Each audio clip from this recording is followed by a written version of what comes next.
When you think of the Yugioh anime, usually a few things come to mind. The inherent cheesiness that everything is dealt with card games, the, let's say, unique character designs, and obviously the monsters proper. The two most famous of which are the Dark Magician and the subject of today's video, the Blue Eyes White Dragon.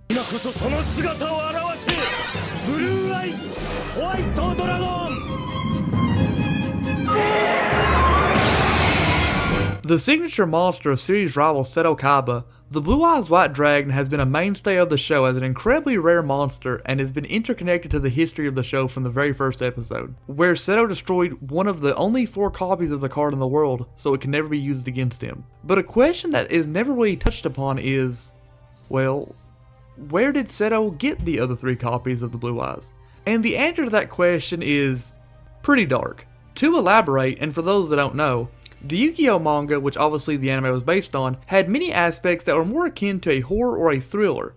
Yami Yugi being more of a vigilante, brutally murdering or driving people to madness.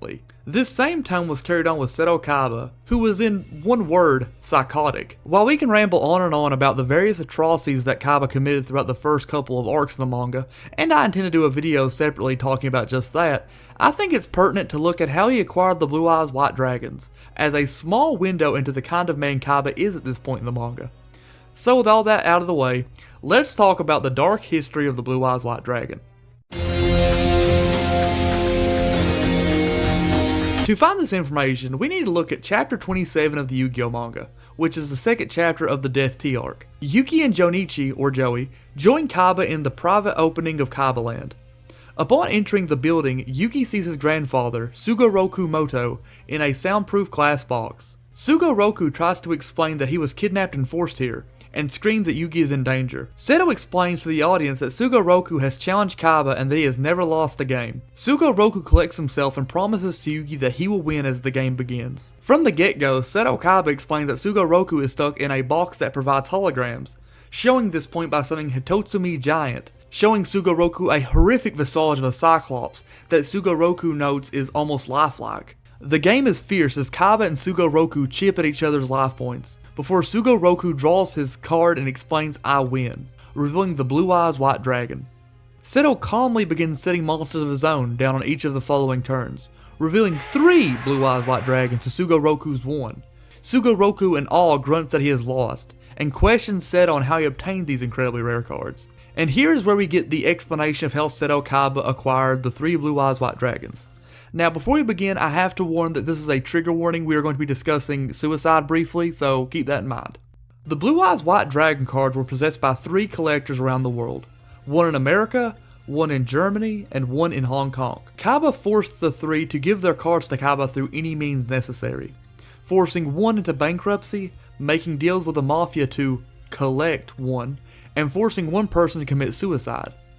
Sugoroku stares in horror at Kaba's word before Kaba proclaims penalty game and tears Sugoroku Blue Eyes White Dragon in half. As Sugoroku screams in horror, Kaba smirks as he activates his second penalty game, Sensation of Death, as horrific holograms assault Sugoroku from all sides.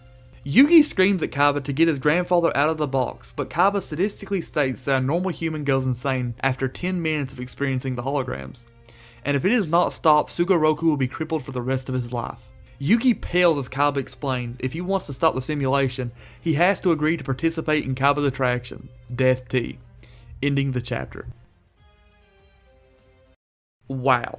And that is just one example of the kind of madness that Seto Kaba provides through the earlier arcs of the manga. Stick around for the next time we talk about the Yu-Gi-Oh manga where we discuss the Death Tea arc properly. Thanks guys for watching. I know this is a shorter video, but this is something that I've been wanting to do. I think it was a very interesting little story. Leave a like and maybe subscribe if you guys enjoyed. If you guys want me to do more videos about the Yu-Gi-Oh manga, because there's a lot of differences from the anime to the manga. Not even in the first series, but any series. Leave a like, comment, tell me what you guys want me to do, and I'll be glad to do it. Otherwise, I'm Jared Discord. Thank you guys, and I'll talk to you guys later. Bye!